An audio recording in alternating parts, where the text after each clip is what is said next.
So I'm going to make a quick video with this 450. What I did was, I've been working up some loads with Tite group. It's real soft recoiling, and I think it would be perfect for a kid.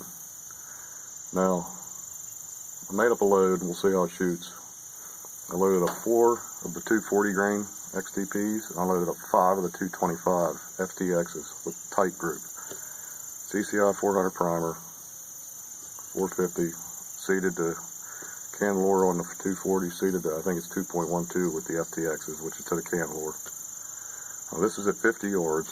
Everything else has been in 100, all 100 yard groups. So I set up a target at 50. I just want to see if there's any kind of group to this or not. So let's see what we can do here. If it works out okay, I'll give you some of the load data, because it really would be a perfect load for a little kid to use this gun. I have to say, 100 yards. It's a pretty stout charge Tite group. So let's see what it does here.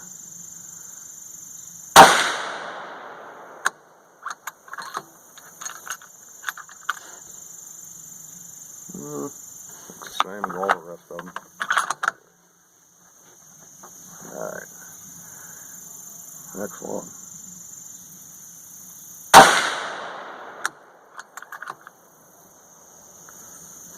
These are traveling pretty fast. I'm going to have to say, I need to get a chronograph, but I'm going to have to say between 1700. These are the 240s.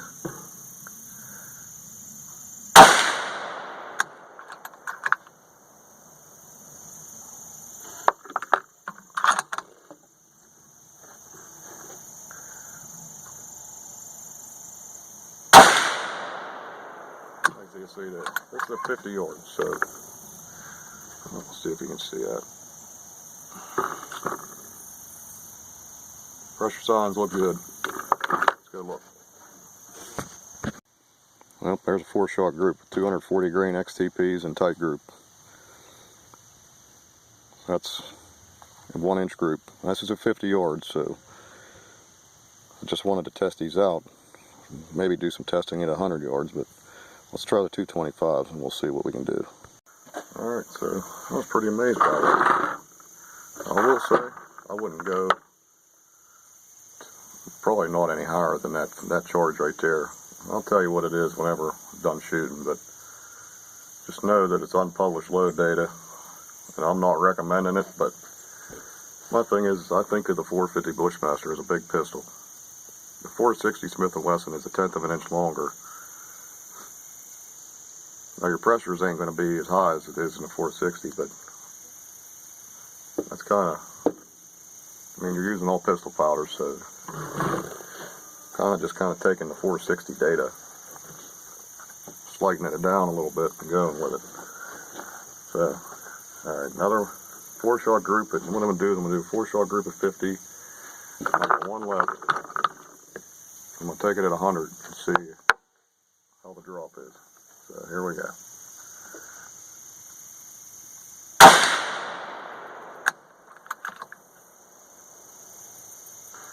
Primers, maybe you can see it. Nice and round. A little bit of flatness, just like every other charge we do here. So, alright, next one.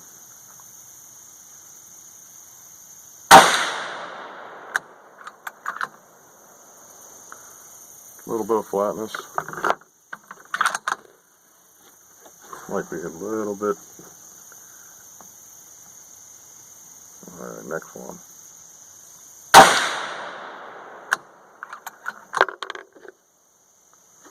Primers look good.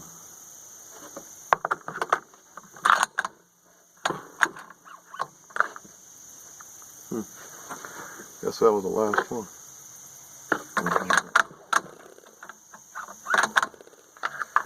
One more.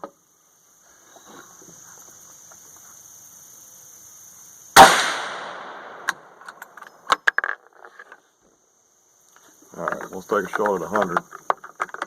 My gun's been shooting to the left all day, so, or to the right, I mean, so. I'm going to do is I'm going to aim at the target I just shot at with the 240s. I'm going to aim at the top left target. There's 4 shots. I know where they're at.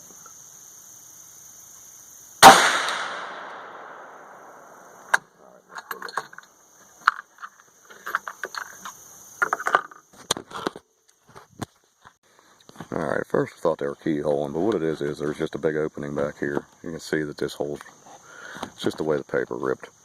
There's 1 here and there's 3 here, so probably just a little over 1.5 inch group. This was the 225 FTXs, and I'll go down and show you the 100-yard target and show you the drop and where it landed. Now, meanwhile, these are shooting to the right, so. Okay, so these were my 4 from the one group that I shot, and I was aiming at this one, and I hit about right here. Now, point impact at 50 was about right in here. So, if you go down and over, it probably dropped 3 inches, went to the right 2, so if you probably centered it, you're looking at probably a 3-inch drop at 100. So, let's go back to the bench and I'll let you know how I did it.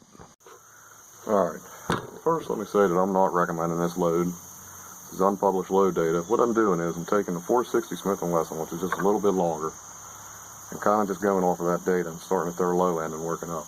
So what I did was, that was 16.5 grains of Tite group. And I'll tell you, it's got to be going 16 to 1800 feet a second. I'm somewhere in that vicinity. If I wish I had a chronograph and I could tell you, but I started off at 12 grain, like tinkering with it, and what I did was I went up a grain up to 14. At 12 grains, it was basically like just a hot pistol load.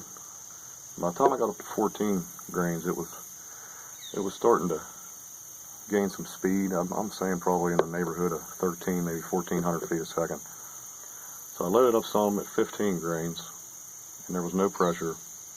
Now there is a slight pressure sign on there. I mean, just a slight flattened primer, but I wouldn't go no higher than that, and I'm not recommending it. And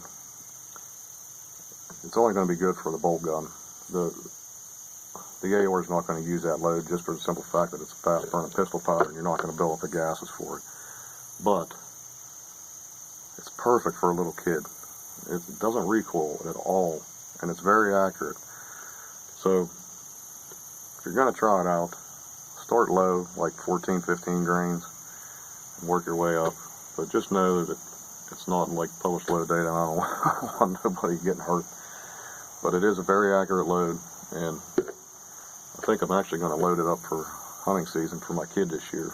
It's perfect 100-yard load, 50, 100 yards. Like any more than that, I probably wouldn't let him shoot, but I have no doubt in my mind that it would kill a deer at 100 yards or less. So just thought I'd throw it out there. Maybe you guys can tinker with whatever you want to tinker with. But thanks for watching. Like and subscribe, and if you got anything in the comments, leave me a comment. Thank you.